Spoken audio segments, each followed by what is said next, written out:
Telaga Kembar. Malam tanpa cahaya. Raka terbangun dengan jantung berdebar kencang ketika suara bergesekan dengan terpal tenda menyentak malam yang hening. Sesuatu menempel di sisi tenda, menekan kain dengan gerakan yang mengerikan. Dalam kegelapan ia meraba-raba mencari senter, tangan gemetar saat menyalakannya. Cahaya menyinari sosok manusia yang terdistorsi, wajahnya tertekuk dalam ekspresi kosong. Arman, pria asing yang semula tampak letih dan acuh, kini bergerak dengan datar, bibirnya bergetar tanpa suara. Raka merasakan ketakutan mencekam. Tubuhnya menegang saat ia menyadari ancaman yang nyata. Tak ada waktu untuk berpikir panjang. Arman menerjang, dan Raka bereaksi dengan mengangkat golok yang tersimpan di sampingnya. Benturan terjadi dan rasa sakit yang tajam menusuk bahunya ketika gigi Arman menancap dengan brutal. Raka berteriak, desakan adrenalin memaksanya bertindak cepat. Dalam kepanikan, ia berhasil menyalakan api dari korek kecil, melemparkannya ke arah penyerang. Arman mundur, api membuatnya tersentak, memberi Raka kesempatan untuk melarikan diri. Keluar dari tenda, Raka terengah-engah. Udara malam yang dingin menggigit kulitnya, namun rasa panik tak mengizinkan tubuhnya berhenti. Di sekelilingnya hanya kegelapan dan gemerisik daun yang melambai. Di bawah cahaya senter yang redup, ia melihat tenda tetangga kosong, pintu SUV terbuka lebar, dan jejak sepatu yang mengarah ke dalam hutan. Raka menyadari bahwa ia harus bertindak cepat, lukanya tak bisa dibiarkan. Darah yang mengalir dari bahunya membuatnya merasa pusing, namun ia menyeka dengan tangan gemetar, berusaha menahan rasa sakit. Di sakunya ia menemukan coretan kecil sebuah catatan tentang kehilangan yang pernah ia alami. Tulisan tangan yang menggambarkan trauma yang masih menghantuinya, membuatnya enggan bergantung pada orang lain. Kesendirian yang ia pilih kini menjadi ancaman yang nyata, dan ia harus menghadapi ketakutan yang mengintai setiap langkahnya. Dengan keputusan yang sulit, Raka memutuskan untuk mencari bantuan di desa. Ia harus melawan rasa malu yang mencengkeramnya, bahwa ia tak mampu mengatasi semua ini sendirian. Langkahnya mantap meski tubuhnya lemah, menyeberangi jalan tanah yang licin menuju harapan, bahwa di desa ia akan menemukan jawaban dan pertolongan. Malam yang gelap di Telaga Kembar menjadi saksi bisu dari perjuangan Raka. Di balik rasa panik dan firasat buruk, ia tahu bahwa ancaman ini bukan hanya miliknya. Ada sesuatu yang lebih besar, lebih berbahaya, yang mengintai dari balik bayangan. Dan ia harus menemukan cara untuk menghentikannya sebelum semuanya terlambat. Jejak di jalan dan desa sepi. Raka tiba di desa saat fajar baru menyingsing. Jalan tanah yang licin dan basah membuat langkahnya berat. Namun dorongan untuk menemukan jawaban memaksa kakinya terus melangkah. Di kejauhan, ia melihat pos jaga BKSDA, sebuah bangunan kecil dengan papan nama yang sudah usang. Di depan pos, Pak Budi berdiri, menutup palang jalan dengan wajah yang penuh konsentrasi. "Pak Budi!" teriak Raka, suaranya pecah oleh rasa sakit dan kelelahan. Pak Budi menoleh, matanya mengukur kondisi Raka dengan cepat. "Kamu terluka," ujarnya dengan nada tenang, meski jelas terlihat kekhawatiran terselip di wajahnya. Raka mengangguk, menunjukkan bahu yang sudah berlumuran darah. "Mereka menyerang, Pak. Saya tidak tahu siapa mereka, tapi ini bukan manusia biasa." Pak Budi mengisyaratkan untuk mendekat, membuka kantong obat darurat. "Kita harus segera mengobati lukamu sebelum infeksi menyebar," katanya sambil membersihkan luka dengan antiseptik lokal yang terbatas. Raka meringis, rasa perih menusuk kulitnya, namun ia tahu bahwa setiap tindakan cepat bisa menyelamatkan nyawanya. Sambil merawat luka Raka, Pak Budi menjelaskan situasi. "Beberapa warga sudah melaporkan orang hilang, dan kami menemukan mayat dengan bekas gigitan. Ada saksi yang melihat orang berdiri tak bergerak di tepi air. Kami sudah memulai karantina, tapi bahan bakar dan suplai terbatas." Raka mendengarkan dengan seksama. Otaknya berusaha mencerna setiap informasi, meski rasa panik terus menggelayuti. Ia tahu bahwa ini bukan sekadar ancaman lokal, ada sesuatu yang lebih besar, lebih mengerikan. Di tengah percakapan, telepon Pak Budi berdering. "Mira," katanya sebelum mengangkat. Mira Anggraini, seorang pemimpin pragmatis yang dikenal di desa, suara di ujung telepon terdengar tegas meski ada kekhawatiran yang terselip. "Saya sedang menuju ke sini, Pak. Sudah mengorganisir relawan kecil, kita harus bergerak cepat." Pak Budi mengangguk, menutup telepon dan menatap Raka. "Mira akan segera tiba. Kita harus bersiap, menandai rute yang tertutup, dan memastikan semua orang tahu langkah-langkah karantina." Raka merasakan dorongan semangat baru. Meski tubuhnya lemah, ada kekuatan yang muncul dari kebersamaan ini. Bersama Pak Budi dan Mira, ia tahu bahwa mereka memiliki kesempatan untuk menghadapi ancaman ini. Tak lama kemudian, Mira tiba dengan kendaraan SUV membawa serta beberapa relawan yang siap membantu. Mereka segera mengatur posko darurat di balai kecil desa, mengumpulkan persediaan yang ada, dan mendiskusikan strategi untuk menghadapi situasi ini. Perlu kita perhatikan, sinyal telepon akan padam dalam 24 hingga 48 jam ke depan, ujar Mira sambil menunjukkan peta. Dan satu jembatan rusak. Kita harus mencari alternatif. Raka mengamati peta dengan seksama, mengubah rasa takut yang menghantuinya menjadi obsesi untuk menemukan solusi. Kita harus mencari tahu sumber masalah ini. Mungkin ada sesuatu di telaga yang bisa memberi kita petunjuk. Para relawan mulai bergerak, menyiapkan peralatan yang diperlukan dan memastikan setiap orang tahu peran masing-masing. Di tengah kesibukan, Raka merasakan semangat gotong royong yang kuat, meski ada ketegangan yang menyusup di antara mereka. Pak Budi, dengan ketenangan yang menjadi ciri khasnya, mengingatkan semua orang untuk tetap waspada. Apapun yang terjadi, kita harus tetap bersama. Jangan ada yang bergerak sendiri. Malam mulai jatuh dan desa terasa lebih sunyi dari biasanya. Di balik kegelapan, ancaman yang tak terlihat terus mengintai. Raka sadar bahwa perjuangan mereka baru saja dimulai, dan setiap langkah yang diambil harus dipikirkan dengan hati-hati. Dengan persiapan yang lebih matang, kelompok kecil ini bersiap untuk menghadapi malam yang akan datang. Meskipun rasa cemas dan ketidakpastian terus melingkupi, ada harapan bahwa di balik usaha mereka, solusi untuk menghentikan ancaman ini dapat ditemukan. Telaga Kembar. Malam tanpa cahaya. Raka menghela napas panjang saat malam turun, menatap ke arah kabin tua di lereng gunung yang ditumbuhi lumut. Dia merasa terpanggil untuk mendekati tempat itu, seolah ada sesuatu yang menariknya. Kabin tersebut tampak hampir tertelan oleh kegelapan malam, hanya diterangi oleh sinar bulan yang menyelinap di antara pepohonan. Raka melangkah dengan hati-hati, menyadari bahwa setiap langkahnya dapat membawa bahaya. Di dalam kabin, bau lembab menyergap hidungnya, membuatnya terbatuk pelan. Meja kayu tua yang terletak di tengah kabin terlihat rapuh, dikelilingi oleh foto-foto pudar yang menggantung di dinding. Salah satu foto menarik perhatian Raka, gambar upacara kecil dengan batu hitam yang mengilap di tengahnya. Dalam foto itu, seorang pria muda yang mirip Arman berdiri di samping batu. Raka merasakan getaran ngeri yang merayap di punggungnya. Bagaimana bisa pria ini ada di foto yang tampaknya sudah puluhan tahun lamanya? Pikirannya terpecah antara rasa ingin tahu dan ketakutan. Dia mendekati meja, dan di sana terlihat sebuah kotak kayu berukir. Dalam kotak tersebut, batu hitam itu tergeletak, memancarkan kilauan yang mengundang sekaligus mengancam. Raka merasa seolah batu itu hidup, berbisik padanya dengan suara yang tak dapat didengar. Saat tangannya menyentuh batu, bisikan itu menjadi lebih nyata, seperti suara yang berasal dari dasar telaga.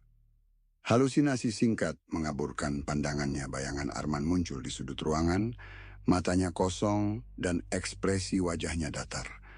Raka terkejut, mundur selangkah, tapi kakinya tak mampu bergerak lebih jauh. Batu itu seakan menariknya, membuatnya hampir membeku di tempat.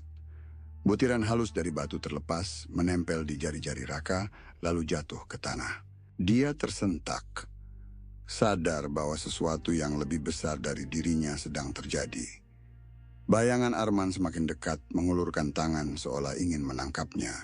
Raka panik, berusaha melepaskan diri dari tarikan batu, lalu meraih sepotong kecil fragmen yang terjatuh. Dengan sekuat tenaga, dia berlari keluar kabin, meninggalkan bayangan yang mengejarnya.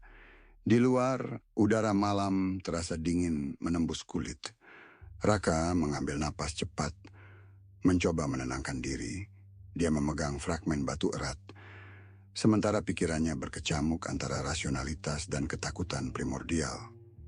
Dia tahu bahwa bukti ini penting, namun juga menyadari risiko yang diambilnya. Dengan tangan gemetar, Raka menelepon Pak Budi. "Pak, saya menemukan sesuatu di kabin. Ada batu hitam yang..." Suara Pak Budi terdengar tegas di ujung telepon. "Raka, jangan pernah membawa artefak itu seluruhnya. Ambil bukti yang aman saja dan segera tinggalkan area. Itu bisa berbahaya." Raka mengangguk meski Pak Budi tidak bisa melihatnya. "Saya sudah mengambil fragmen kecil. Apa yang harus kita lakukan?" Pak Budi berhenti sejenak, suaranya lebih lembut namun tetap mengandung otoritas. "Kita harus mencari tahu lebih banyak tentang batu itu. Jangan biarkan siapapun mendekatinya tanpa kita tahu konsekuensinya. Mira akan segera ke sana untuk membantu, tetaplah waspada." Raka mengakhiri percakapan dengan rasa was-was yang semakin dalam. Dia tahu bahwa ancaman ini bukan sekadar keanehan, tetapi mungkin merupakan awal dari sesuatu yang lebih besar. Dengan fragmen di tangan, dia kembali ke posko darurat, berharap bahwa bukti yang dibawanya dapat memberikan petunjuk lebih lanjut. Di sepanjang jalan, pikiran Raka terperangkap dalam campuran rasa ingin tahu, ilmiah dan kengerian supranatural. Batu itu bukan hanya katalis fisik, tetapi juga mengganggu batas antara kenyataan dan ilusi. Raka menyadari bahwa perjuangan mereka bukan hanya melawan sesuatu yang tampak, tetapi juga yang tak terlihat, menyusup di balik kegelapan malam. Telaga Kembar, malam tanpa cahaya. Di balai desa, suasana tegang menyelimuti posko darurat yang baru saja dibangun. Raka memasuki ruangan dengan langkah tergesa, membawa fragmen batu hitam yang terbungkus rapat dalam kain. Di sudut ruangan, tumpukan mie instan dan jerigen bensin menjadi simbol keterbatasan sumber daya yang mereka miliki. Mira sedang berdiskusi dengan Pak Budi. Wajah mereka serius, memikirkan langkah-langkah berikutnya. "Nina!" Raka memanggil saat melihat gadis itu duduk di dekat dapur sederhana. Wajahnya pucat, sorot mata penuh ketakutan dan kehilangan. "Apa yang terjadi dengan keluargamu?"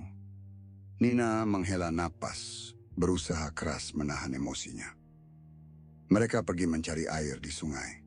Aku pikir mereka baik-baik saja, tapi mereka tidak pernah kembali. Aku sudah mencari mereka, tapi hanya menemukan jejak kaki yang menghilang di air."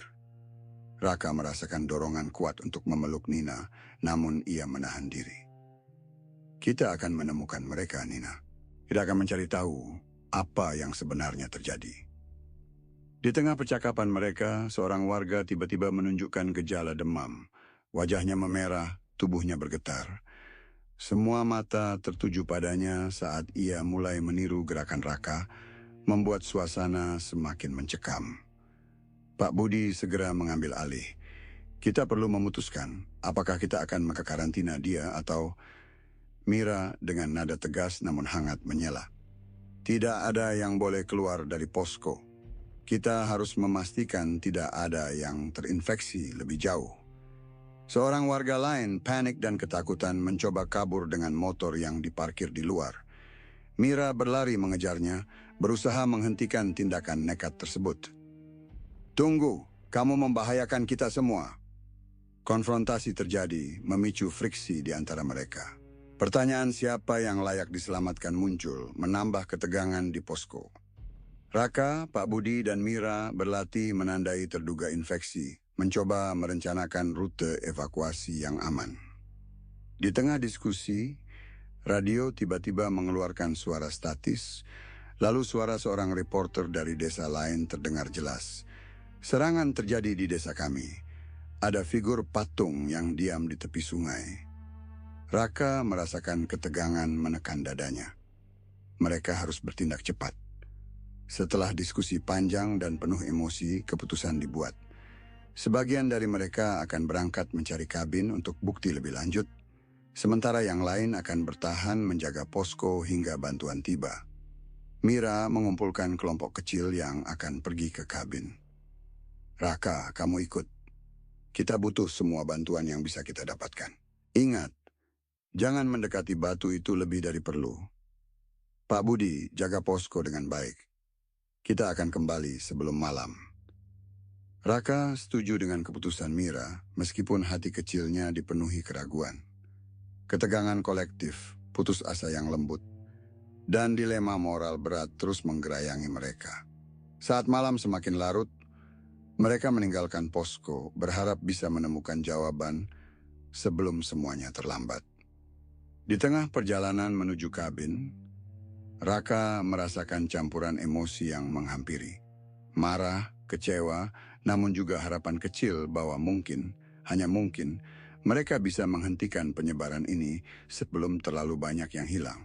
Tetapi dalam kegelapan malam, ancaman tetap mengintai, menunggu untuk muncul di waktu yang paling tak terduga. Telaga Kembar, malam tanpa cahaya. Suara desahan angin malam merayap di antara pepohonan pinus yang rapat, menambah kesan menyeramkan pada Telaga Kembar. Raka, Mira, dan tim kecil mereka bergerak cepat menuju kabin, menyusuri jalan sempit yang licin akibat hujan sebelumnya. Langkah kaki mereka bergema pelan di jalan yang basah, menambah ketegangan di udara. Raka dapat merasakan ketegangan di setiap langkah, setiap derak daun kering yang terinjak. Ketidakpastian menghantui mereka seolah bayangan yang siap menerkam kapan saja. Pak Budi tinggal di posko, bertanggung jawab menjaga keamanan dan mengawasi siapa saja yang mungkin terinfeksi. Raka tahu bahwa tugas yang diembannya tidaklah mudah, terutama ketika ketakutan dan panik menyeruak di antara mereka. Radio hanya sesekali berfungsi dan bahan bakar semakin menipis. Harapan bahwa bantuan akan datang terasa semakin jauh. Ketika mereka mendekati kabin, suara gemuruh terdengar dari arah posko, diikuti oleh jeritan yang menyayat hati. Raka berhenti, tubuhnya menegang. Ia tahu mereka harus bergegas kembali, namun Mira menahan lengannya, matanya menunjukkan tekad yang tidak bisa digoyahkan. Kita harus mendapatkan bukti itu sekarang. Jika kita kembali tanpa apa-apa, semua akan sia-sia. Raka mengangguk. Meskipun hatinya berdebar kencang, mereka memasuki kabin dengan hati-hati. Aroma lembab dan tanah memenuhi udara. Di sudut ruangan, Arman berdiri mematung, matanya kosong, kulitnya pucat. Mira berbisik pelan, dia sudah terinfeksi. Ketidakberdayaan menyelimuti mereka, tetapi waktu tidak berpihak. Di posko, Pak Budi berhadapan dengan serangan yang semakin intensif. Horde zombie datang seperti gelombang, menghantam pagar darurat yang mereka buat. Sosok-sosok itu bergerak dengan koordinasi yang mengerikan, seolah mengikuti perintah yang tidak terlihat. Pak Budi berjuang menutup jalur yang terbuka, tetapi dalam prosesnya dia terluka parah. Darah mengalir, namun ia tetap berusaha menjaga pagar tetap berdiri. Di tengah kekacauan, salah satu anggota posko yang pernah membantu Raka tiba-tiba menjadi agresif. Mata kosongnya menyiratkan infeksi yang sudah merasuk. Raka harus mengambil keputusan yang menyakitkan Mercy Kill. Dengan tangan gemetar dan air mata mengalir, ia mengangkat parang, mengingat kembali momen ketika orang itu pernah menyelamatkan hidupnya. "Maafkan aku," gumamnya sebelum mengayunkan senjata dengan berat hati. Pak Budi, dengan napas tersengal, memanggil Raka. "Ambil ini," katanya sambil menyerahkan fragmen batu yang telah diamankannya. "Kau harus pergi. Bawa ini sebagai bukti. Aku tidak bisa turun." Raka merasakan beban tanggung jawab yang menekan bahunya. Pilihan untuk membawa fragmen atau menghancurkannya terasa begitu sulit. Sebuah jalan harus dibuka untuk pelarian, tetapi mereka kehilangan bahan bakar dan radio. Dalam kepanikan, seseorang mencoba kabur sendirian, mengabaikan nasihat Mira. Namun tak lama, sosok itu kembali sebagai ancaman yang lebih besar, kini terinfeksi dan agresif. Malam semakin gelap, dan keputusan harus dibuat dengan cepat. Mereka bergegas menuju kendaraan yang tersisa, berusaha menghindari serangan yang terus-menerus datang. Raka menatap Mira yang berusaha mengendalikan situasi dengan tenang. "Kita harus pergi sekarang," serunya. Dan mereka pun berlari, meninggalkan posko yang hancur di belakang. Di tengah lari mereka, Raka merasakan campuran emosi yang menghampiri. Marah, kecewa, dan harapan kecil bahwa mungkin, hanya mungkin, mereka bisa menghentikan penyebaran ini sebelum terlalu banyak yang hilang. Tetapi dalam kegelapan malam, ancaman tetap mengintai, menunggu untuk muncul di waktu yang paling tak terduga. Telaga Kembar. Malam tanpa cahaya. Raka berlari menembus malam yang gelap. Langkah kakinya terhuyung-huyung di tanah yang licin. Hawa dingin menyelimuti tubuhnya, membuat setiap napas terasa berat di dada. Di belakangnya, suara jeritan dan dentuman senjata masih terdengar samar, mengingatkan bahwa ancaman belum berakhir. Namun pikirannya terpaku pada tujuan berikutnya, kembali ke kabin di lereng gunung, tempat segala kekacauan ini bermula. Mira dan Nina mengikutinya, wajah mereka tegang, namun pantang menyerah.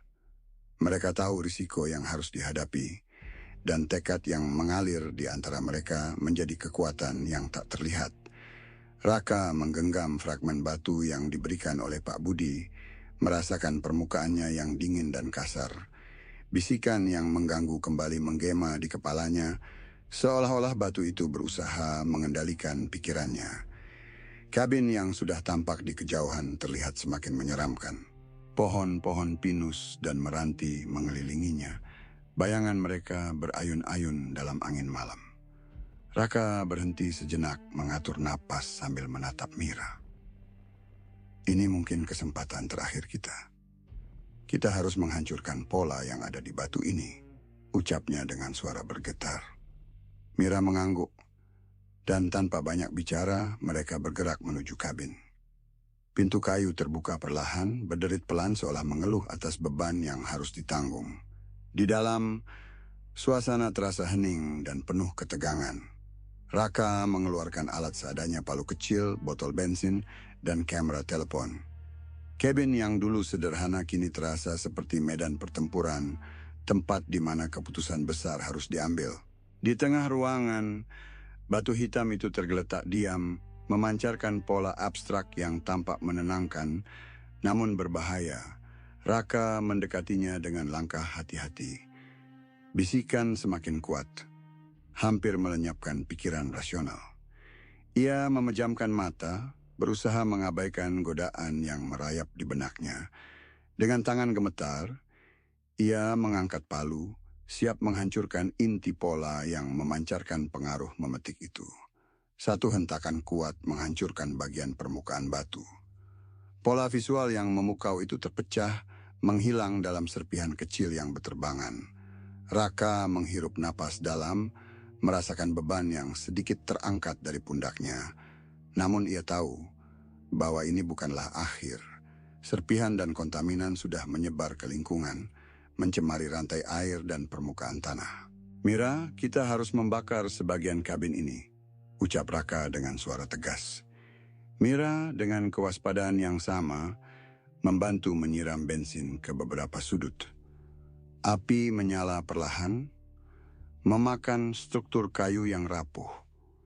Kabin mulai dilahap api, asap tebal, membumbung ke langit seolah-olah mengirimkan peringatan kepada siapapun yang melihat. Namun di balik kobaran api, Raka tahu bahwa ancaman belum sepenuhnya hilang. Dengan cepat, mereka mengambil bukti-bukti yang dianggap aman foto dari kamera telepon dan serpihan kecil batu yang dibungkus dengan kain tebal. Semuanya disimpan dengan cermat, menjadi harapan kecil bahwa dunia mungkin bisa belajar dari kesalahan ini. Raka melangkah keluar, meninggalkan kabin yang kini terbakar dengan tekad untuk memberi peringatan kepada siapapun yang mau mendengar. Di jalan setapak menuju jalan utama, fajar mulai menyingsing, menyebarkan cahaya lembut di atas telaga kembar. Air telaga berkilau dalam cahaya pagi, menciptakan pemandangan yang hampir menenangkan. Namun, noda hitam di sepatu Raka mengingatkan bahwa ancaman belum sepenuhnya pergi. Lampu di kejauhan menunjukkan bahwa bantuan mungkin sedang dalam perjalanan, namun Raka tahu bahwa waspada harus tetap dijaga. Dengan langkah berat, mereka melaju menuju jalan, membawa bukti dan trauma yang kini menjadi bagian tak terpisahkan dari diri mereka. Raka merasakan campuran emosi lega, kehilangan, dan tekad yang pahit. Rasa bersalah terus menghantui. Namun ada komitmen untuk memberitahu dunia agar tidak mengulangi kesalahan yang sama. Di tengah ambiguitas akhir, ada secercah harapan bahwa peringatan yang mereka bawa dapat mencegah penyebaran lebih luas. Telaga Kembar dengan segala kisahnya kini menjadi simbol dari perjuangan antara kelangsungan hidup dan kemanusiaan. Meskipun ancaman masih ada, Raka menatap masa depan dengan harapan kecil bahwa gotong royong dan kewaspadaan dapat menghindarkan banyak dari kehilangan yang lebih besar.